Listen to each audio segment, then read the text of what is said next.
में स्वामी विवेकानंद ने समय को पहचाना। मेरे मित्र, वर्तमान जो समय है, इस समय भी हम लोगों को समय को पहचानना होगा। एक तरफ पूरा का पूरा समाज किस दिशा में जा रहा है। आजादी के समय था, चलो हमारे पास चैलेंज एक था कि देश को आजाद कराना है, देश को स्वतंत्रता दिलानी, एक चैलेंज था। अंग्रेज सामने था, गोली मारो, बम मारो, कैसे भी मार के एकरा भगाना है तो भगाना है, एक चैलेंज हमारे पास था। वर्तमान समय में तो चैलेंज ही चैलेंज हमारे पास पड़ा हुआ है।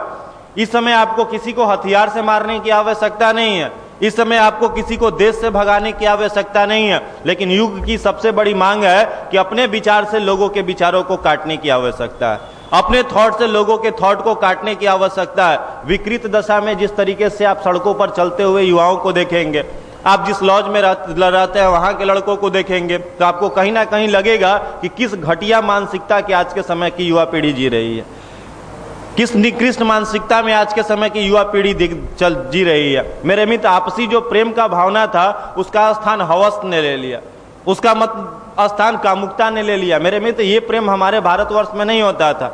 एक बार स्वामी विवेकानंद के ऊपर एक व्यक्ति ने कमेंट किया, शिकागो में ही थे, लेक्चर दे रहे थे, लेक्चर से पोडियम से जैसे ही उतरे एक व्यक्ति आता है, आकर के विवेकानंद पर कमेंट करता है। कमेंट ये करता है कि स्वामी जी, आपके देश के जो भगवान है वो लोग तो बड़े रसिक होते हैं। उसका कमेंट हम लोगों के कृष्ण भगवान के ऊपर था। कमेंट करता है, आपके देश के जो भगवान है वो बहुत रसिक होते हैं। स्वामी विवेकानंद पूछते हैं, कैसे बोल रहे हो रसिक होते हैं?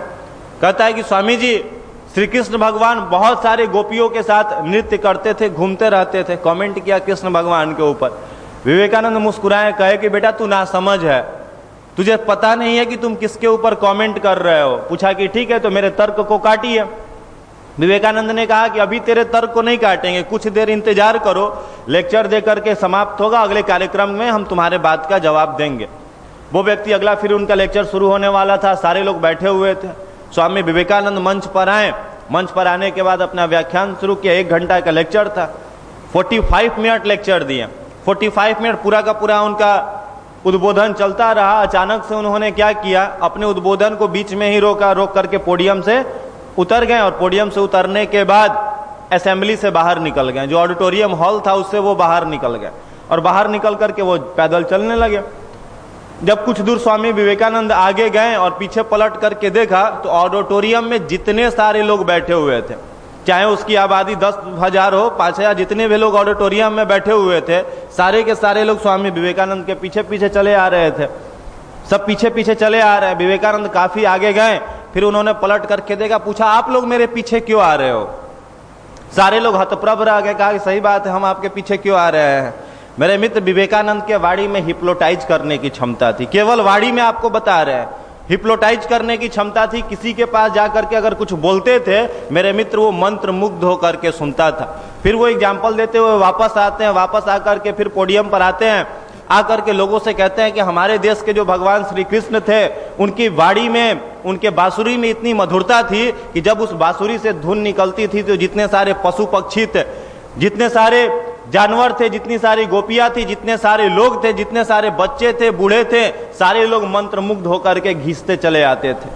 ठीक उसी प्रकार से जिस प्रकार मात्र मेरे बोलने के कारण आप लोग इतना अट्रैक्टिव हो गए कि असेंबली से आप लोग पीछे पीछे चले आ रहे हो, मेरे मित्र, भगवान श्री कृष्ण के बांसुरी में वही पावर था। ये होता था भारत का रियल अध्यात्म। लोगों के अंदर संवेदना होती थी, लोगों के दिलों में करुणा होती थी। जिसके दिल जितना ज्यादा संवेदनशील है, जिसका मन जितना ज्यादा भावनाशील है, जिसके अंदर इमोशन का पावर जितना ज्यादा है, मेरे मित्र, धरती का सबसे शक्तिशाली व्यक्ति वही हो सकता है। सबसे शक्तिशाली वही हो सकता है जो जितना ज्यादा क्रूर है, जो जितना ज्यादा अंदर से उजड़ा हुआ है, जितना ज्यादा अंदर से डिस्टर्ब है, मेरे मित्र, वो जीवन में कभी सुखी नहीं हो सकता और वो बहुत आगे नहीं जा सकता। आवश्यकता अब इस बात की है, अपने आप को थोड़ा संवेदनशील बनाया जाए, अपने आप को थोड़ा सा इमोशनल बनाया जाए। अगर मिट्टी में बीज को डालना होता है तो आप क्या करते हो? पहले मिट्टी को जोता जाता है, जोतने के बाद उसकी मिट्टी को भुरभुरा बनाया जाता है, थोड़ा सा उसमें नमी रखा जाता है, खाद डाला जाता है, तब जाकर के बीज डाला जाता है। तो चलो अब बीज पूरा अंकुरित होकर के बड़ा पौधा का रूप लेता है। मेरे मित्र, जीवन में अगर कुछ हासिल करना है तो अपने दिल को थोड़ा सा संवेदनशील बनाइए। क्या किसी के कष्ट को देख करके आपका मन दुखी होता है? नहीं साहब, वो तो कष्ट में देख करके मजा आ रहा है, हम दांत दिखा रहे हैं, उसको हमको मजा आ रहा है। मेरे मित्र, वो करुणा समाप्त होते जा रही है। इसलिए आवश्यकता है अपने आप को थोड़ा संवेदनशील बनाने का। स्वामी विवेकानंद रात रात भर रोया करते थे शिकागो में। कहने के लिए लोग कहते थे कि विवेकानंद इतने बड़े प्रकांड विद्वान है, इतने मजबूत युवा है, लेकिन फिर भी वो शिकागो में कई रात लिखे हैं अपनी पुस्तकों में कि कितने रात हम रोते हुए बिताए हैं इस शहर में। उनको याद आता था कि साहब यहाँ पर हम तो अच्छे से खा पी करके सो रहे हैं, अच्छा कपड़ा पहन रहे हैं, अच्छा वस्त्र पहन रहे हैं, लेकिन हमारे देश में आज भी भारत की आधी आबादी जो है वो भोजन वस्त्र आवास के अभाव में आज भी भूखे सो रही है, आज भी भूखे सो रही है। मेरे मित्र, वो करुणा अंदर से विकसित करने की आवश्यकता है। भगत सिंह बन कैसे गए, बाकी के युवा क्यों नहीं बने? आपने कभी विचार किया कि केवल भगत सिंह ही देश के आजादी में इतना आगे क्यों बढ़े? उनके साथ जो टीम था वही इसमें क्यों आगे बढ़ा? बाकी के युवा नहीं थे उस समय? उस समय उनकी आबादी नहीं थी, बहुत आबादी थी युवाओं की उस समय भी, लेकिन आगे क्यों नहीं कोई आया? मेरे मित्र, भगत सिंह के मन में ये इमोशन जागा था। उनके मन में ये इमोशन था कि भारत कोई धरती नहीं है, भारत कोई क्षेत्रफल नहीं है, कितना क्षेत्रफल जो है ये हमारे भारत का है। भारत को वो मानते थे, दिल से मानते थे माँ। हम लोग क्या बोलते हैं? भारत माता। मेरे मित्र, वो मुंह से केवल निकलता है। जो हम लोग भारत माता बोलते हैं वो केवल हमारे मुंह से निकलता है, अभी तक वो आचरण में नहीं आया, अभी तक वो जहन में नहीं उतरा, अभी तक वो दिल में नहीं उतरा। भगत सिंह रियल में मानते थे कि ये भारत माँ है, और वो कहते थे कि अगर हमारी माँ गुलाम है तो बेटे का ये दायित्व तो बनता है कि माँ को गुलामी से बचाया जाए, माँ को गुलामी से आजाद कराया जाए। जितने सारे युवा उस समय थे दिल से माने थे कि भारत हमारी माँ है। आप कल्पना करो कि एक 15 साल 20 साल का बालक हो, वो सड़क से जा रहा हो अपनी माँ के साथ, दुबला पतला है, अपना नॉर्मल है, सड़क पर जा रहा हो अपनी माँ के साथ। कुछ लोग आए आकर के परेशान कर दिया, कुछ लोग आए आकर के उसकी माँ को कुछ उल्टा पुल्टा बोल दिया, झगड़ा करने लगे। मेरे मित्र, वो लड़का जानता है कि हम 17-18 साल के हैं, शरीर में बहुत बल नहीं है, अकेले हैं, वो लोग 10 की संख्या में है, हम हाथापाई करेंगे तो उससे जीत नहीं सकते हैं।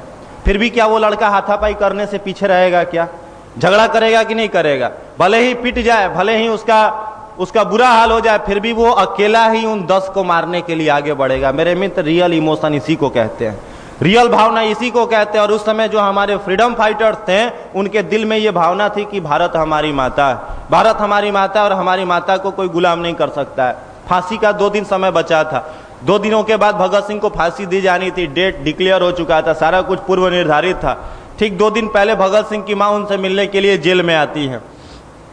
जेल में आती हैं तो बात करने के क्रम में भगत सिंह की माँ की आंखों से आंसू निकलने लगता है, दुखी हो जाती है, आंखों से आंसू निकलने लगता है। तो भगत सिंह मुस्कुरा करके कहते हैं, माँ इस आंसू को पोंछ लो। अगर ये दुनिया वालों ने इस आंसू को देख लिया तो वो सीधा सीधा यही समझे थे कि भगत सिंह की माँ कायर है। बेटा जब फांसी पर झूल रहा है तो उसकी माँ को दुख हो रहा है, वो रो रही है। भगत सिंह की माँ आंसू पोंछते हुए मुस्कुरा करके कहती है, बेटा तू नादान है। पूछते हैं कैसे नादान हो?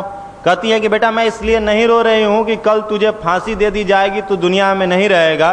बेटा मैं तो इसलिए रो रही हूँ कि काश मैंने एक भगत सिंह को और जन्म दे दिया होता तो इस भारत को आजाद होने से कोई नहीं रोक सकता था, हमारा भारत आजाद होता। मैंने एक भगत सिंह को क्यों जन्म दिया? मुझे 2-2 भगत सिंह को जन्म देना चाहिए। मेरे मित्र, इस भारत की माताएं का कलेजा इस शेरनी की तरीके से होता था। भारत में कोई सामान्य माताएं नहीं रहती थी। आप कल्पना कर करके देखो, हमारे भारत में इतने सारे, जो आप सुने होंगे, अग्नि में अपने आप को समर्पित कर देना, जितने सारे मुगलों का शासन रहा, जिसका भी शासन रहा, किसी भी देश के ऊपर जब वो कब्जा कर लेते थे, कोई राज्य जीत लेते थे, तो जितनी सारी रानियां होती थी वो क्या करती थी? अपने आप को जौहर कर करके आग में कूद करके अपना जान दे देती थी। उनको मंजूर नहीं होता था कि हमारे ही देश में आकर के कोई हमें हाथ लगा करके दिखाए। मेरे मित्र, शेर का कलेजा इसको कहते हैं, अंदर का बल इसको कहते हैं, अंदर का साहस इसको कहते हैं। और वर्तमान समय की युवा पीढ़ी क्या अंदर से ही कलेजा हिल रहा है, अंदर से ही हिल रहा। अगर नौकरी नहीं हुआ तो मेरा क्या होगा? अगर मेरे पास पैसा रुपया नहीं आया तो मेरा क्या होगा? मेरे मित्र, अपने भुजाओं की तरफ देख करके कहो कि मेरे पास इतनी क्षमता है, मेरे पास इतना साहस है कि कल के डेट में अगर कुछ नहीं भी हुआ फिर भी मैं बहुत कुछ खड़ा कर सकता हूं। अपने अंदर की क्वालिटी को बढ़ाइए, अपने अंदर की जो पात्रता है उसको विकसित करने की आवश्यकता है। संसाधन आपके पीछे पीछे चुंबक की तरह खींचा चला आएगा। आवश्यकता केवल इस बात की है कि आपकी पात्रता कितनी है। केवल आप पात्रता बढ़ा लो, उसके पास जाकर के किसी के सामने भीख मांगने की आवश्यकता नहीं पड़ेगी। इस मंदिर में जाकर के भगवान से प्रार्थना किया कि भगवान ये दे दो, दूसरे मंदिर में गए तो कुछ दूसरा मांग रहा है। मेरे मित्र, ये युवा हो ही नहीं सकता है, ये युवा हो ही नहीं सकता है। भगवान श्री कृष्ण इसी भाषा में अर्जुन को कहते हैं, अर्जुन तुम नपुंसक हो। अर्जुन को क्या कहकर संबोधित करते हैं? क्लैव्य। क्लैव्य का मतलब होता है नपुंसक। मेरे मित्र उतना बड़ा धनुर्धर, उसको भगवान श्री कृष्ण कहते हैं अर्जुन तू नपुंसक हो। क्यों हो साहब? उतना बड़ा धनुर्धर है जिसका निशाना आज तक चूका नहीं, उसको भगवान क्यों गाली दे रहे हैं? उसको भगवान क्यों गाली दे रहे हैं? मेरे मित्र कभी मौका मिले तो गीता आप जरूर पढ़ करके देखना, गीता जरूर पढ़ करके देखना। आपके मन में जितनी सारी समस्याएं हैं वो सारी की सारी समस्याओं का, उलझनों का उपाय जो है वो गीता में लिखा गया है कि कैसे आप सुलझा सकते हो। कई सारे राज्यों में तो ये गीता टेक्स्ट बुक के रूप में चलाई जा रही है। आप हमारे उत्तराखंड में जाओ तो हम लोगों का वहां पर देव संस्कृति विश्वविद्यालय है, DSBB यूनिवर्सिटी, वहां पर ये गीता पाठ्य पुस्तक के रूप में चलाई जाती है। जैसे अपने आप हिस्ट्री, सिविक, ज्योग्राफी, साइंस पढ़ा जाता है, वैसे ही वहां गीता का पढ़ाई होता है और गीता का एग्जामिनेशन भी होता है। मेरे मित्र वो टेक्स्ट बुक है और वहां के आप युवाओं को देख लीजिएगा एक बार, कभी मौका मिले तो आप जाइएगा निश्चित रूप से। अपना जो गायत्री परिवार है उसका मुख्यालय शांति कुंज हरिद्वार में है और वहीं से ठीक 1 किलोमीटर की दूरी पर देव संस्कृति विश्वविद्यालय है, DSBB यूनिवर्सिटी, देव संस्कृति विश्वविद्यालय, वो अपने गायत्री परिवार का है, जिसके प्रमुख जो है श्रद्धेय डॉक्टर प्रणव पांडेय जी हैं। वहां पर जब आप यूनिवर्सिटी में जाइएगा और वहां पर पढ़ने वाले विद्यार्थियों को आप देखिएगा, तब रियल में लगेगा कि कॉलेज में पढ़ने वाले लड़के कैसे होते हैं। उनसे 10 मिनट बात कर लीजिएगा तो लगेगा कि ब्लड रिलेशन में मेरा जो भाई है वो हमसे झगड़ा कर सकता है, लेकिन ये दूर का जो भाई है ये हमसे कभी झगड़ा नहीं कर सकता है। उनका जो चेहरा आप देखिएगा, इतना दीप्तिमान, इतना तेजोमय आपको चेहरा दिखाई देगा कि रियल में लगेगा कि ये यूनिवर्सिटी में पढ़ने वाले गायत्री परिवार के रियल में युवा है। सुबह में सारे लोगों का जागरण 3:30 बजे अर्ली इन द मॉर्निंग होता है। यूनिवर्सिटी की बात आपको बता रहे हैं, 3:30 बजे जागरण का समय होता है। 4 बजे नहा धोआ करके फ्रेश हो गए, 4 से लेकर के 5 बजे तक कंटिन्यू सारे लोग बैठ करके मेडिटेशन करते हैं, ध्यान करते हैं। यूनिवर्सिटी का कैंपस बहुत बड़ा है, वहां पर जितने सारे लड़के लड़कियां पढ़ते हैं सब लोग निकलते हैं अपने अपने रूम से। योगा करने वाला जो पैड होता है, बड़ा सा जो पैड होता है, 5 फीट 6 फीट का योगा करने वाला चटाई, जितने सारे बच्चे, 1500 बच्चे लगभग अपनी यूनिवर्सिटी में पढ़ रहे हैं, भाई लोग पढ़ रहे हैं। सारे लोग क्या करते हैं, सुबह जगने के बाद योगा करने वाला बड़ा सा चटाई होता है 5 फीट 6 फीट का, उसको सारे जितने सारे स्टूडेंट हैं उसको फोल्ड कर करके पीठ पर लटकाए सारे लोग घूम रहे हैं, यूनिवर्सिटी के कैंपस में घूम रहे हैं। जहां पर सूर्य का पहला किरण पड़ रहा है, सारे बच्चे वहां पर बैठ करके मेडिटेशन कर रहे हैं। फिर वहां पर सामूहिक रूप से 1 घंटा योगा कर रहे हैं। फिजिकली फिट है, चेहरा भी प्रकाशमान है, मेंटल स्ट्रेस और डिप्रेशन में वो लोग नहीं जी रहे हैं। और पढ़ाई भी इतनी उच्च क्वालिटी की मिल रही है, इतनी सक्षम पढ़ाई मिल रही है कि जो लोग जिस कोर्स में है, चाहे वो BCA कंप्यूटर से कर रहे हो या फिर मैथ से कर रहे हो या फिर जो भी वो कोर्स कर रहे हो, योगा से कर रहे हो, उनसे आप मिल करके कहिए कि भैया कैरियर आपका सेफ है।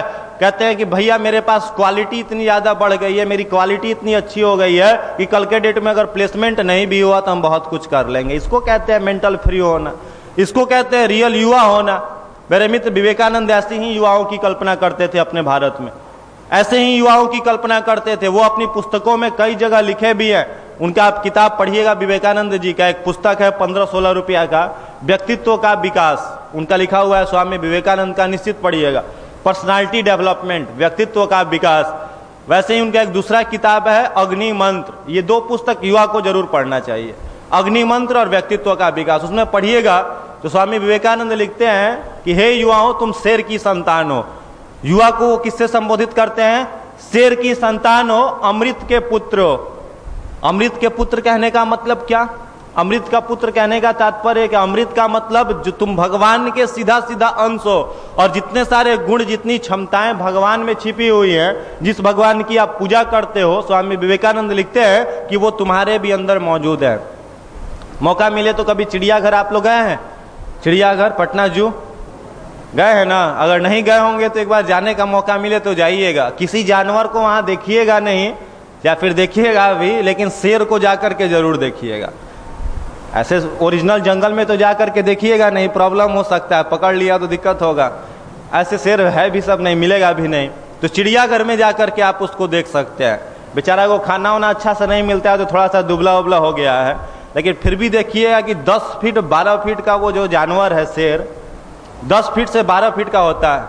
और जब गुर्राता है, केवल गुर्राता है, मतलब जम्हाई लेता है मुंह खोल करके, तो चिड़ियाघर के ई कोना से ऊ कोना तक सुनाई देता है। और अगर दहाड़ दिया तो पूरा का पूरा चिड़ियाघर में सुनाई देता है। आप चाहे जिस कोना पर बैठे रहो, जिस कोना पर हो, आपको पता चल जाएगा।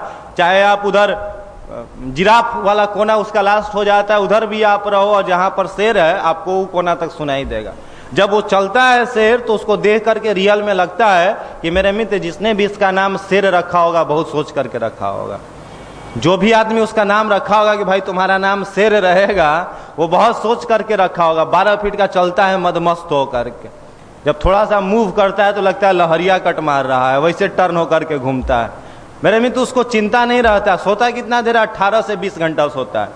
17 से 18 घंटा 20 घंटा शेर का स्लीपिंग ड्यूरेशन होता है, उतना देर वो नींद लेता है, उतना देर वो सोता है। लेकिन मेरे मित्र 4 से 5 घंटे के लिए जब वो जंगल में जगता है, जंगल का कोई दूसरा जानवर सोता नहीं है। कोई दूसरा जानवर का हिम्मत नहीं है कि सो करके दिखाए। शेर जगता है तो एक बार जम्हाई जरूर लेता है, और जम्हाई लिया उतना में ही जंगल जग गया कि चलो अबू जग गया, हम लोग भी जग जाते हैं, अब सोने का जरूरत नहीं है। पकड़ लिया तो खा जाएगा। मेरे मित्र विवेकानंद कहते हैं कि युवाओं वैसा कलेजा अपने अंदर बनाओ, वैसा कलेजा बनाओ और कंटिन्यू प्रयासरत रहो अपनी क्वालिटी को बढ़ाने के लिए।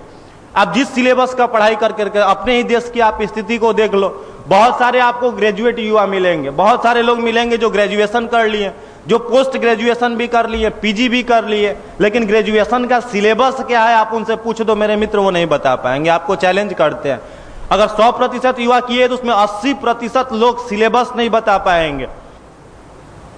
जो लोग फिजिक्स से ऑनर्स किए हुए हैं वो लोग ओम्स लॉ दे दो प्रूफ करने के लिए तो उन लोगों का हालत बिगड़ जाएगा, जबकि ओम्स लॉ 10th में पढ़ना है। +2 में वो लोग ग्रेजुएशन कर लिए, उन लोगों का हालत बिगड़ना है। किरचॉफ्स लॉ प्रूफ कर दो तो वहां पर दिक्कत होने वाला है। उन लोग क्या किए? ये लोग तो फिजिक्स से ग्रेजुएशन कर लिए। फायदा क्या उस फिजिक्स से ग्रेजुएशन करने का?